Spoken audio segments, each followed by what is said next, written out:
Muy buenas compañeros, mi grupo está conformado por Wilfrido Vega, Moisés Sabini, Oscar Deón, Joey Dovale y mi persona Luis Aguilar.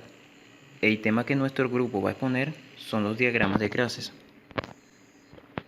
Concepto. El diagrama de clases recoge las clases de objetos y sus asociaciones. En este diagrama se representa la estructura y el comportamiento de cada uno de los objetos del sistema y sus relaciones con los demás objetos, pero no muestra información temporal. Es decir, un diagrama de clases nos permite representar gráficamente y de manera estática la estructura general de un sistema que se va mostrando cada una de las clases y sus interacciones, las cuales pueden ser por herencias o asociaciones. Son representadas en formas de bloques, los cuales son unidas mediante líneas y arcos. Una clase en programación es utilizada para crear módulos. Estas pueden ser ejecutadas dentro de un programa tantas veces nosotros deseemos y están realizando una tarea en específico. Básicamente encierran toda la información en un objeto. Es decir, un diagrama de clases sería el equivalente a la programación orientada a objetos, pero de un diagrama de flujo. Y un diagrama de clases es utilizada principalmente para modelar de manera estática las vistas de diseño de cualquier proyecto orientada a objetos y también para tomar decisiones acerca de las abstracciones del sistema y la finalidad del programa. Clases. Una clase describe un conjunto de objetos con propiedades, atributos similares y un comportamiento común. Los objetos son instancias de las clases. No existe un procedimiento inmediato que permita localizar las clases del diagrama de clases. Estas suelen corresponderse con sustantivos que se hacen referencias al ámbito del sistema de información y que se encuentran en los documentos de las especificaciones de requisitos y los casos de uso. Dentro de la estructura de una clase se definen los atributos y las operaciones o métodos. Los atributos de una clase que representan los datos asociados a los objetos instanciados por esa clase. Otra, las operaciones o métodos representan las funciones o procesos propios de los objetos de una clase, caracterizando a dichos objetos. El diagrama de clase permite representar clases abstractas. Una clase abstracta es una clase que no se puede existir en realidad porque es útil conceptualmente para el diseño del modelo orientado a objetos. Las clases abstractas no son instanciables directamente, sino en sus descendientes. Una clase abstracta suele ser situada en la jerarquía de clases, en una posición que le permita ser un depósito de métodos y atributos para ser compartidos o heredados por las subclases de nivel inferior. Las clases y en general todos los elementos de los diagramas pueden estar clasificados de acuerdo a varios criterios, como por ejemplo su objetivo dentro de un programa. Esta clasificación adicional se expresa mediante un estereotipo. Algunos de los autores de métodos establecen una clasificación de todos los objetos que se puedan aparecer en un modelo. Los tipos son objetos entidad, objetos límite o interfaz, objetos de control. Estos son estereotipos de clase. Un estereotipo representa la metaclasificación de un elemento.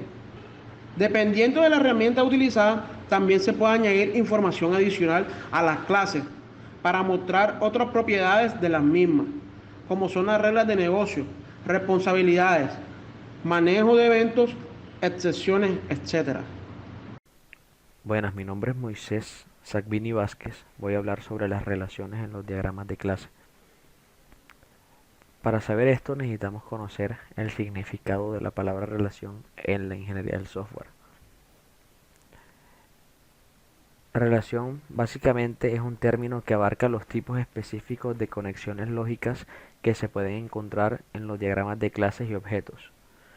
Y pues obviamente hay varios tipos de relación. Está por ejemplo la asociación, que representa un conjunto de enlaces entre objetos o instancias de clases. y es el tipo de relación más general y denota básicamente una dependencia semántica. Por ejemplo, una persona trabaja para una empresa. También existe, dentro de las asociaciones existen distintos tipos de asociación. Está también la binaria, que se realiza entre dos clases. Se representa usualmente con una línea continua. Y además, pues la misma asociación puede relacionar cualquier número de clases. Una asociación que relacione tres clases se llama asociación ternaria. Y a una asociación se le puede asignar un nombre y en sus extremos se puede hacer indicaciones como el rol que desempeña la asociación, los nombres de clases relacionadas, su multiplicidad, su visibilidad y otras propiedades. Hay cuatro tipos diferentes de asociación: bidireccional, unidireccional, agregación, que es en la que se incluye la composición, y la reflexiva. Las asociaciones unidireccionales y bidireccionales son las más comunes. Por ejemplo, aparte de la persona que trabaja para la empresa, encontramos también una clase vuelo se asocia con una clase avión de manera bidireccional. Y dicha asociación representa la relación estática que comparten los objetos de ambas clases. Otro tipo de relación también está de herencia, que se da de manera jerárquica, de, de generalización, especialización, se conoce como herencia. Es el mecanismo que permite a una clase de objetos incorporar atributos y métodos de otra clase añadiendo los que ya posee. Otro ejemplo tenemos también el de agregación, que es un tipo de relación jerárquica entre un objeto que representa la totalidad de ese mismo objeto y las partes que lo componen. Permite el agrupamiento físico de estructuras relacionadas lógicamente. Los objetos son parte de otro objeto completo. Por ejemplo, motor, ruedas, carrocería son parte del automóvil.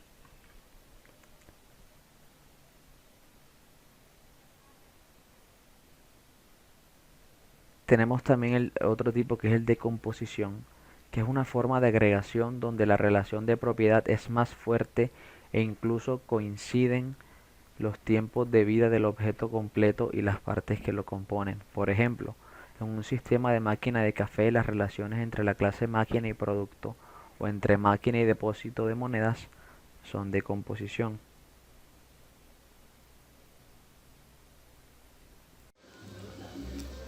Buenas, mi nombre es Oscar León. Les voy a hablar acerca de lo que son las interfaces. Por ejemplo, aquí tenemos un breve concepto. Una interfaz es una especificación de la semántica de un conjunto de operaciones de una clase o paquete que son visibles desde otras clases o paquetes. Normalmente se corresponde con una parte del comportamiento del elemento que la proporciona. Para hablar algo más detallado o más específico, quería hablar un poco más sobre lo que son las interfaces, y podemos decir que son a las clases abstractas puras o indeterminadas, es decir, a estas clases que no contienen ninguna implementación se les llama interfase. En UML, una interfaz es una colección de operaciones que sirven para especificar los servicios de una clase o un componente. Una interfaz solo contiene las cabeceras de las operaciones, no su implementación. Ojo, una interfaz solo contiene las cabeceras de las operaciones, no su implementación. Una interfaz de UML se corresponde con una clase virtual pura de C++, y con una interfaz de Java o en Java. Gráficamente, una interfaz se puede representar de forma expandida como una clase modelada, estereotipada, con la etiqueta mayor que, menor que, o en su forma abreviada. En los diagramas de clase se suele utilizar la forma expandida para representar las interfaces. La forma abreviada generalmente se usa en los diagramas de componentes. Hay dos relaciones que pueden existir entre una clase y una interfaz. La dependencia y la realización. Esas son las dos relaciones que hay, que pueden existir entre la clase. La dependencia y la realización. La dependencia entre una clase y una interfaz tiene el mismo significado y representación que entre dos clases. Esto indica que la clase usa la interfaz. Para que una interfaz eh, pueda ser usada, hace falta que otra clase implemente las operaciones que la interfaz especifica. O esta relación entre la interfaz y la clase que la implementa se le llama realización. La realización es la que indica que la clase implementa todas las operaciones de la interfaz. Gráficamente, la realización se representa con una generalización con la línea discontinua. Buenas, mi nombre es Joel Dovale y yo me voy a encargar de la explicación acerca de cómo se realiza un diagrama de clase. En este caso, el programa que voy a usar para realizar dicha explicación va a ser Lucidchart, que es online, que nos permitirá pues usar todas las herramientas para la creación del mismo. Como ejemplo de caso de estudio, vamos a realizar el diagrama de clases para un sistema de ventas en forma de carrito. Con lo cual, para explicarlo de una manera bastante sencilla, vamos a hacer uso solamente de 5 clases, que serían la clase usuario, la clase administrador, la clase carritos, pedido y la clase cliente. Serían las 5 clases que contendría nuestro ejemplo para realizar la explicación. Entonces, como vemos aquí, tenemos las 5 clases. Como vemos, cada cuadro corresponde a una clase y tiene 3 segmentos. Primero sería el que dice clase, segundo los atributos y los terceros serían las operaciones o los métodos que va a contener dicha clase. Como sabemos en la programación, en el paradigma de orientado a objetos, esta es una de las principales características que tiene. Entonces, esos serían los tres segmentos que contendría cada clase. Como se explicó anteriormente, cada atributo cuenta con una restricción, por decirlo de alguna manera, un formato que se identifica por este símbolo de más o de menos en el caso de los atributos que vemos acá arriba. Eso indica que el atributo es público, privado o restringido. Acá digamos de manera de default aparecen 2 en modo público y 1 en modo privado, pero por lo general todos los atributos por lo general de una clase son privados y los que sí son públicos casi todos son los métodos, ya que pueden ser llamados desde otras clases. Entonces, una vez ya teniendo listo lo que es los 4 diagramas para realizar su elaboración como tal, entonces lo primero, como vimos anteriormente, es hallar las partes claves de lo que viene a ser nuestro proyecto, los elementos clave. En este caso ya yo tengo acá apartado todo lo que viene a ser todas las clases con sus respectivos atributos. Entonces, como vimos, van a ser 5 clases. La primera va a ser la de la clase usuario, que solamente tiene 3 atributos, que en este caso sería el ID o el nickname, el nombre de usuario, que iría a identificarlo. Como vimos, es un menos al lado, comienza porque es la restricción del atributo. En este caso es un atributo privado que solamente le pertenece a esa clase. A contraseña igual. Acá de forma, digamos, explicando cómo se elabora, sería primero poniendo la restricción, el nombre obviamente, dos puntos y luego el tipo de dato. El tipo de dato que sería en este caso serían string para ambos, serían texto. Y la fecha de registro en este caso sí cambiaría porque sería un tipo dato. Pero de igual forma, como vimos, todos los atributos tienen que tener una restricción al lado. Lo vimos, como expliqué, son tres, ¿no? El más es público, el menos, signo menos es privado y el numeral es restringido. Entonces luego de eso, como vimos, la fecha de registro cambia porque ya es un tipo date, tipo fecha. Y luego en la parte de abajo del cuadro iría lo que serían los métodos. En este caso solamente tendría uno, que sería un verify login, para verificar pues cuando ingrese el usuario si ya es un usuario que se encuentra registrado o no.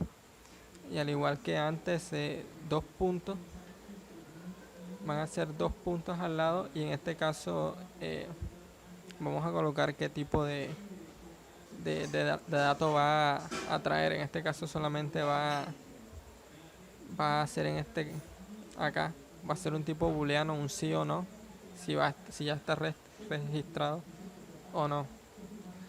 Entonces luego el siguiente sería el cliente, el cliente que también va a contar solamente eh, con cuatro atributos. En este caso el nombre del usuario. Ya una vez que se termina de realizar toda la creación de los de las clases, viene a realizarse la relación que tienen entre ellos, que la realizaremos una vez que terminemos de llenar todas las clases. Eso, la dirección, sería el siguiente atributo. Como vimos, es importante que contenga al lado la restricción, qué tipo de restricción tiene. En este caso todos los atributos van a ser de tipo string. Los datos van a ser de tipo string y la restricción en todos van a ser eh, privada, así que solamente pertenece a ese pertenece solamente a esa clase.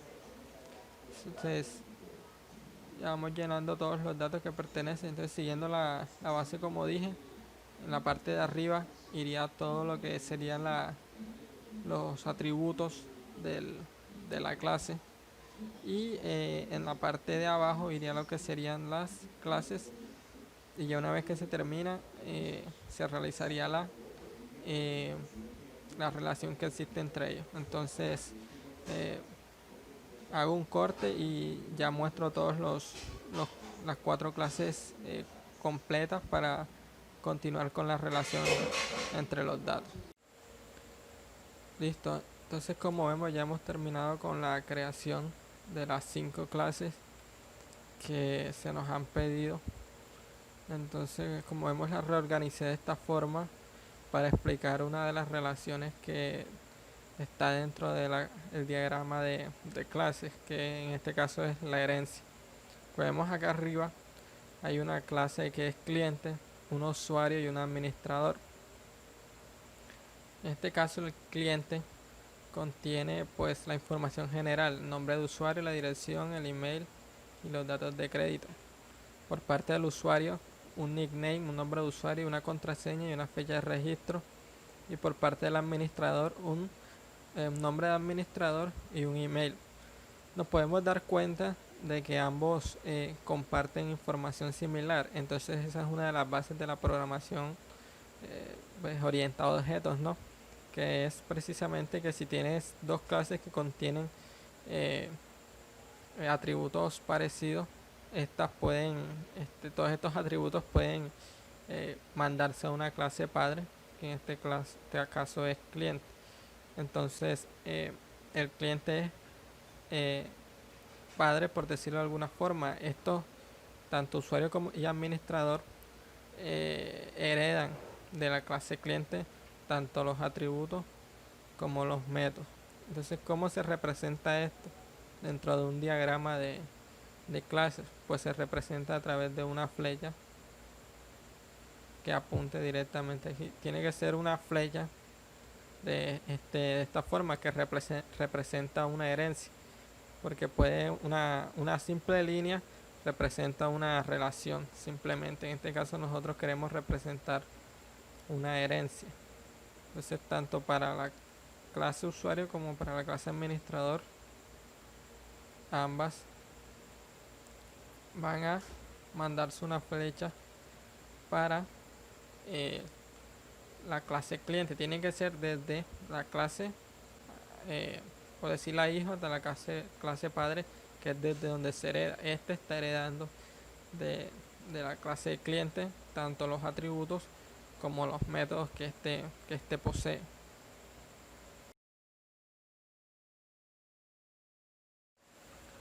Entonces nos faltaría solamente lo que corresponde a las dos últimas clases, que serían la clase de carrito de compras y la clase de pedidos.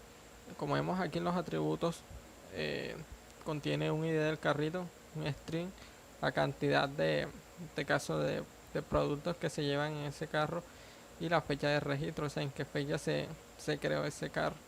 Y como métodos, agregar ítem y actualizar cantidad, para agregar más ítem al carro y para actualizar la cantidad de productos que se tienen. Aquí pues se podría crear una clase producto que contenga todos los atributos de los productos y que el carrito de compras herede de ese producto. Pero para explicarlo de forma sencilla, pues solamente tenemos este carrito de compra, y por acá el pedido, que contendrá pues la idea de la orden, la fecha de creación, de qué usuario creó ese pedido y el ID del usuario. No contendrá ningún método. Entonces aquí vamos a realizar lo que es la relación de estas dos clases, que entonces sería enviar una flecha hasta acá, carrito de compras hasta usuario, y pedido hasta lo que vendrá a ser carrito de compras.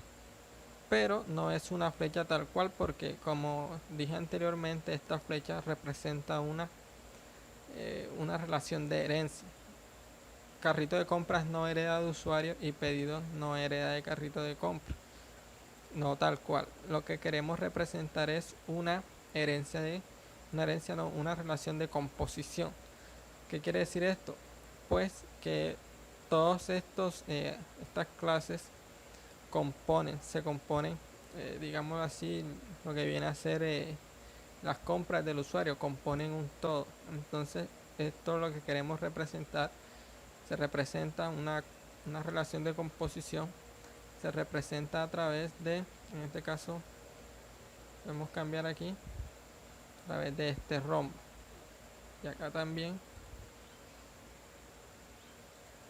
un rombo. ¿Y qué quiero decir con composición?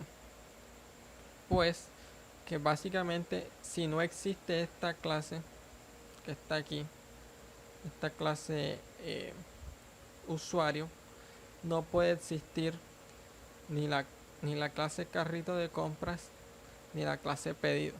Aquí me equivoqué. En este caso esta no iría hasta aquí, sino iría acá. Entonces podemos cambiar aquí. Ahora sí. Si no existiría esta clase usuario, por ejemplo, si digamos dentro del sistema se desea borrar un usuario, se elimina el usuario, lo que vendría a ser tanto el carrito de compras como el pedido, ambos desaparecerían, porque se componen a partir del usuario. Si no existe un usuario, no existe carrito de compras, tampoco pedido, porque es el usuario quien crea un carrito de compras y quien realiza el pedido. Por lo cual ambas, como dije, dentro de un sistema, si se elimina ese usuario, pues a su vez se eliminaría todos los carros de compra que tendría y se eliminaría también todos los pedidos que existen.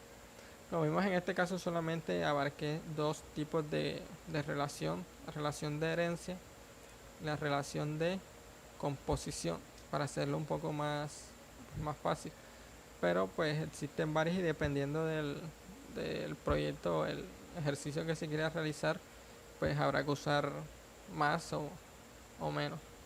En este caso usamos solamente esta para explicar esto de forma más sencilla. Ya solo faltaría pues establecer la relación de multiplicidad, también conocida pues como cardinalidad. ¿A qué relación corresponde entre carrito de compras y usuario pedido? Ya se lo vamos a ver. En este caso, como en este de herencia, no habría que aplicar ninguna relación de multiplicidad, más sin embargo en este conjunto carrito, usuario, pedido, si vamos a realizar una relación de multiplicidad. Entonces ya vamos a ver a qué me quiero referir. Entonces, aquí vamos a establecer de carrito de compras a usuario una relación de 0 a muchos. Entonces ya lo explicamos en este otro 1. Ya explicaré por qué esa relación, y en este caso también la misma. Asterisco significa muchos, 0 muchos, y acá 1. Entonces, listo. Ahí hice zoom para mostrar un poco mejor, que sea mejor. Entonces, acá, como podemos darnos cuenta, 0 a muchos, esta cardinalidad entre carrito de compras y usuario, hace referencia a que un usuario puede tener de 0 a muchos carritos. Es decir, una persona puede crearse una cuenta de usuario y no comprar nada, simplemente la tiene ahí. O en su defecto puede tener muchos carritos de compra. Por eso esta cardinalidad de 0 a muchos. Un carrito de compra puede tener, un usuario, puede tener varios carritos de compra o no tener ninguno, porque directamente no compra, simplemente se creó la cuenta y ya. Y por este lado, el usuario quiere decir que un carrito de compras solamente puede pertenecer a un usuario. O sea, una persona que creó un conjunto de productos que desea comprar, los almacena un carrito de compra. Ese carrito de compra solamente va a pertenecer a un usuario. Repitiendo, solamente carrito de compras, un usuario, puede tener muchos, entre 0 y muchos carritos de compra. No puede tener ninguno o puede tener muchos. Más sin embargo, un carrito de compra sí puede tener, un carrito de compra solamente puede pertenecer a un usuario. Lo mismo pasa acá con el pedido. Un usuario puede tener entre 0 y muchos pedidos. Como dije ahorita, puede simplemente haberse creado la cuenta y no usarla, la creo y ya está. O puede tener muchos pedidos. Más sin embargo, un pedido solamente puede corresponder a un solo usuario. Entonces, hasta aquí sería la explicación acerca de cómo crear un diagrama de usuario usando Lucidchart.